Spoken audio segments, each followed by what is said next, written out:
2024 September മാസം 28-ാം തീയതി ശനിയാഴ്ച ഉച്ച കഴിഞ്ഞ് 12 മണി കഴിഞ്ഞ് 47 മിനിറ്റ് ആയിരിക്കാണ്. ഞങ്ങൾ തിരുവല്ല മാർത്തോമ കോളേജിലെ walk with the great scholars of all time ഒരു 2.5 മണിക്കൂർ നല്ല ഒരു ഫ്രൂട്ട്ഫുൾ സെഷൻ ഉണ്ടായിരുന്നു.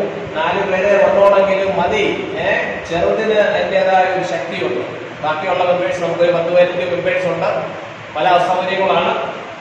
ഞങ്ങൾ ഇന്ന് ആദ്യം പെർസ്പെക്റ്റീവ് ഫോർമേഷനെ കുറിച്ചൊക്കെ പറഞ്ഞു. Great people speak about ideas, lesser one speak about events and the least of all speak about other people. അപ്പോൾ പെർസ്പെക്റ്റീവ് ഫോർമേഷന് വിൽ ഡ്യൂറന്റിനെ പോലെയുള്ള മഹാന്മാരുടെ പുസ്തകങ്ങൾ വായിക്കുക എന്നുള്ളതാണ് ഏറ്റവും പ്രധാനപ്പെട്ട കാര്യം. അപ്പൊ അതിനെപ്പറ്റി ഒരു അനാലിസിസ് നടന്നു. പിന്നെ നമ്മളൊരു ന്യൂസ് പേപ്പർ റീഡിങ്. ഏത് ന്യൂസ് പേപ്പർ നമ്മൾ വായിച്ചത്? The Hindu news paper. IAS പരീക്ഷയ്ക്കൊക്കെ ഏറ്റവും അത്യാവശ്യമുള്ളത്. അപ്പൊ നമ്മള് ഏത് പേജാ വായിക്കണം എന്ന് പറഞ്ഞത്?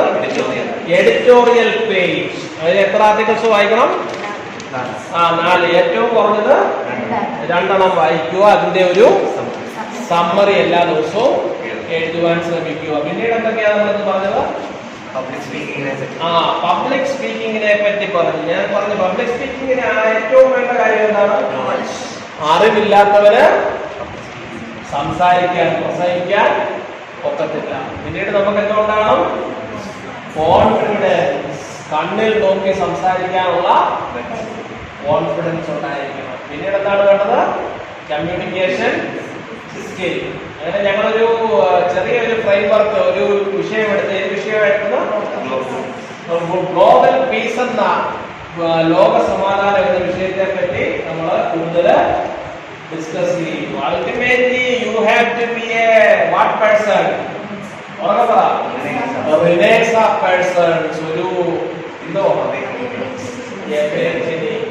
we can do anything, so we must not be confined with the petty differences and walls created by any ideology or anything. അതാണ് ഏറ്റവും പ്രധാനപ്പെട്ട കാര്യം.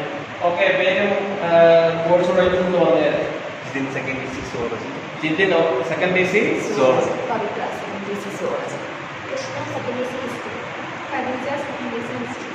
അതുകൊണ്ട് മാർത്തോമ കോളേജിൽ വളരെ നിർണായകമായ മുന്നേറ്റങ്ങളൊക്കെ നടക്കുകയാണ്. Scholars crime. കൂടുതൽ ഫ്രണ്ട്സിനെയും കോളേജിൽ പഠിക്കുന്ന ഫസ്റ്റ് ഇയേഴ്സും സെക്കൻഡ് ഇയേഴ്സ്, തേർഡ് ഇയേഴ്സ്, PG-ക്കാരെ വളരെ നല്ല ഒരു സെഷനാണ്. നമ്മളിനി മാസത്തിൽ 2 സെഷനിലെങ്കിലും കൂടാനാണ് പ്ലാൻ ചെയ്യുന്നത്. എല്ലാവരെയും സ്വാഗതം ചെയ്യുന്നു. എല്ലാവരും വരിക. We are winding up. Thank you very much. നമ്മുടെ ഈ പരിപാടിക്ക് ഏറ്റവും വലിയ സപ്പോർട്ട് നമ്മളിത് മീഡിയ റൂമിലായിരുന്നു. മീഡിയ സെന്റർ നമ്മുടെ ഇവിടാണ് കൂടുന്നത്. കാരണം എന്താണെന്നറിയാം, ഇതിന് തൊട്ടപ്പുറത്ത് ഒരൊറ്റ ഭിത്തി കഴിഞ്ഞാൽ എന്താണ്? ലൈബ്രറിയാണ്. ഈ കോളേജിന്റെ അറിവിന്റെ ഭണ്ഡാരശാലയാണ്. ആ ഭണ്ഡാരശാലയിൽ ഒരു വിശ്വസ്തനായ ഒരു കാവൽക്കാരനും എന്തുവാ കാവൽക്കാരനാണോ അതോ അതിനെ പരിപോഷിപ്പിക്കുന്ന ആളാണ്? നമ്മുടെ ശ്രീ ഗോപിയുണ്ട്. ഗോപിയാണ് നമുക്ക് ഈ പുസ്തകങ്ങളൊക്കെ കൃത്യസമയത്ത് ഗോപി നമ്മുടെ ലോണിച്ചാനുണ്ട്. ലോണി എന്ന് പറഞ്ഞാൽ ഞങ്ങള് ഇവിടെ ഉള്ളപ്പം മുതലേ നമ്മുടെ കോളേജിന്റെ ഒരു ഭാഗമാണ്. അങ്ങനെ അവിടുത്തെ സ്റ്റാഫെല്ലാം നമ്മളെ ഒത്തിരി സപ്പോർട്ട് ചെയ്യുന്നുണ്ട്. എങ്ങനെയുണ്ട്? എങ്ങനെ കാണുന്നു ഈ പരിപാടിയൊക്കെ? തീർച്ചയായിട്ടും നല്ലൊരു പ്രോഗ്രാമാണ്. പിള്ളേർക്ക് വളരെയധികം പ്രയോജനം ചെയ്യുന്നതാണ്. തീർച്ചയായിട്ടും കൂടുതൽ പിള്ളേർ കാണണമെന്നാണ് ആഗ്രഹം. ഓക്കെ, നമ്മളൊരു ചെറിയ തുടക്കം മാത്രമേ ഉള്ളൂ. ചരിത്രത്തിലെ എല്ലാ വലിയ നേട്ടങ്ങളും ചെറിയ തുടക്കമായിരുന്നു. മോഹൻദാസ് നെവർ ബിൽഡിന്റെ ഒരു ദിവസം കൊണ്ട് ഒരു മഹത്തായ സംസ്കാരവും ഉണ്ടായിട്ടില്ല. അത് വളരെ പതുക്കെ. So this is the first step.